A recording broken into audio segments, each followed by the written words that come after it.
Le Fox Alpha Juliet Mac-India, équipé pour le vol sans visibilité, est prêt à décoller de l'aéroport de Bâle-Sternenfels ce mardi 31 octobre 1933 vers 10 heures à destination de Paris-le-Bourget.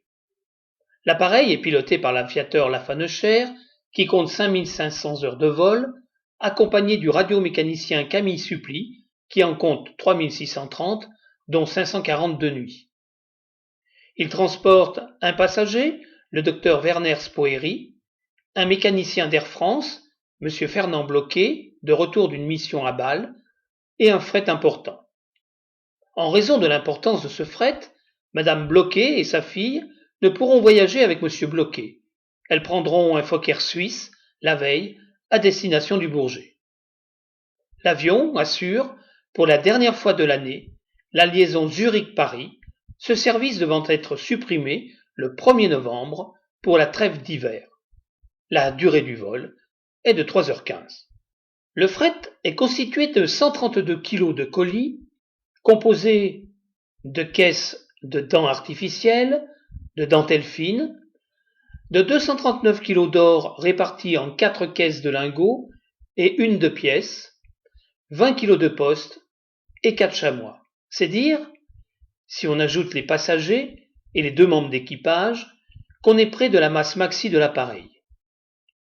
On peut rapidement l'estimer, compte tenu des 4 personnes, du fret, de l'or, de la poste, plus 1050 litres de carburant, soit 840 kg, à 1900 kg pour une charge maxi de 2 tonnes. Il est donc lourdement chargé.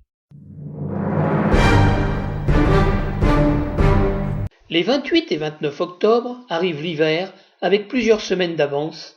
D'abondantes chutes de neige viennent de se produire dans le centre et l'est, sur Bourges, Moulins et Dijon. C'est une neige lourde qui provoque d'importants dégâts sur des arbres qui n'ont pas encore perdu leurs feuilles. Pourtant, la météo de la région parisienne est bonne. Il n'y aura donc pas de problème pour atterrir au Bourget. Mais l'est de la France est recouvert d'une épaisse couche de brouillard. Sans doute n'y avait-il pas beaucoup de visibilité pour le décollage.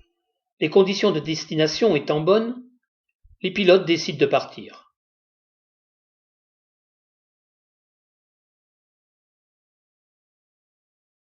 Mais, le décollage effectué, l'avion ne parvint pas à sortir de la couche de brouillard. Pire, au fur et à mesure du vol, le givre a recouvert les ailes, chargeant encore plus l'avion, déjà à sa limite de charge. Les bords d'attaque et les hélices chargent aussi, si bien que ses capacités ascensionnelles ont terriblement diminué.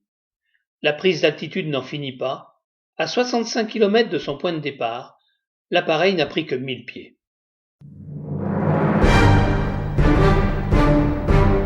Le Farman a dépassé Belfort. Dans le cockpit, on attend avec une certaine inquiétude le moment où enfin on sortira de cette bouillie, et comble de poisse, il se met à neiger. Bientôt, la trouée de Belfort sera dépassée. Les risques liés au relief auront fortement diminué. L'altimètre indique 581 mètres. Le sommet des Taubons, au-dessus duquel l'avion passe tous les jours, est à 575 mètres. Il faut monter un peu pour assurer la sécurité. Mais 2 des 3 moteurs ne donnent pas suffisamment de puissance. C'est alors que là, juste devant l'appareil, surgissent des arbres, une forêt. Il est trop tard. Le choc est inévitable. Le Farman vient de percuter la colline. En bas, à Étaubon, la population a entendu le bruit du choc et grimpe les quelques 125 mètres d'altitude qui les séparent du sommet. Jules-Henri Perret, forgeron d'Étaubon, note dans son journal. Le 31 octobre 1933, un fort brouillard enveloppait tout depuis le matin. Il était 10h15. On entend un avion. Il était très bas. À en juger par le bruit des moteurs, ce bruit a semblé anormal. L'avion se dirigeait contre le château. Un sentiment d'angoisse saisit plusieurs personnes. Il va toucher le château. À peine cette pensée formulée qu'un craquement épouvantable retentit. Ça y est, et vite on court, au sommet du château, juste où était l'entrée du fossé. On voit dans le brouillard une aile sur 2 hêtres, puis une dizaine d'arbres fauchés, coupés au milieu, déracinés. On avance et on découvre le corps du docteur suisse, sous un vêtement, et l'aile gauche de l'avion qui est tombée à droite. On voit un groupe de personnes qui entourent le pilote blessé. Il vient de revenir à lui. Il a une cuisse cassée. Un peu plus loin est le corps du radio. 4 chamois sont parmi les débris. Miraculé, le second passager, Fernand Bloquet, témoigne. J'étais assis un peu en arrière du passager suisse qui avait l'air de sommeiller. Les caisses d'or étaient entreposées derrière son dos. Ce sont probablement celles-ci qui l'ont blessé mortellement lorsqu'elles ont été projetées sous le choc. Tout à coup, j'ai vu des branches d'arbres à côté de moi. J'ai mis mes bras sur ma tête et au même moment, il y a eu un premier choc, puis un autre, terrible. Je me suis retrouvé tout étourdi sur le sol. J'ai appelé mes camarades et tenté de les dégager, mais sans succès. Les dépouilles ont été déposées à l'école des filles. Georges Vendresse, secrétaire général de l'aéroclub de Belfort, est venu et a déposé des fleurs. Un service de veille est assuré de nuit par les jeunes gens du village et de jour par les jeunes filles. Le lendemain de l'accident, 1er novembre, jour de Toussaint, une foule de gens venant d'on ne sait où se rend sur le lieu du drame et se recueille devant les dépouilles. La levée de corps de Camille Supply eut lieu le jeudi 7 novembre à 10h30 et celle du docteur Spoeri à 16h.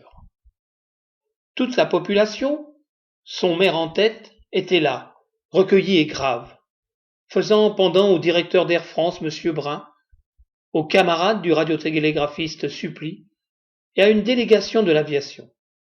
Le maire des Taubons, tout ému, apporta aux morts le suprême et dernier hommage de la population et de la municipalité. M. Brun le remercia en termes chaleureux, ainsi que la population, pour sa belle conduite. Hospitalisé à Belfort, Gaston Lafanechère y restera jusqu'à la fin novembre et aura subi sur place 2 opérations. Suite à une infection, il sera à nouveau opéré à Paris en décembre 1933. Il poursuivra sa carrière chez Air France. Ainsi, le 1er janvier 1937, il est nommé pilote moniteur de la section d'entraînement du Bourget qui vient d'être créée, poste qu'il occupera jusqu'en 1939. En octobre, il publiera aux éditions Air France un livret intitulé Conseils de pilotage et de navigation pratique 1940 et est affecté ce même mois au réseau Méditerranée-Orient à Marseille en qualité de pilote puis de chef pilote instructeur. Nommé chef personnel navigant en juillet 1946, il quitte cette fonction en janvier 1947 pour redevenir pilote instructeur jusqu'au 1er mai 1947, date à laquelle il repasse en ligne. Il est nommé le 1er juillet 1955 conseiller permanent auprès du directeur de l'exploitation avec rang de sous-directeur le 1er septembre 1956.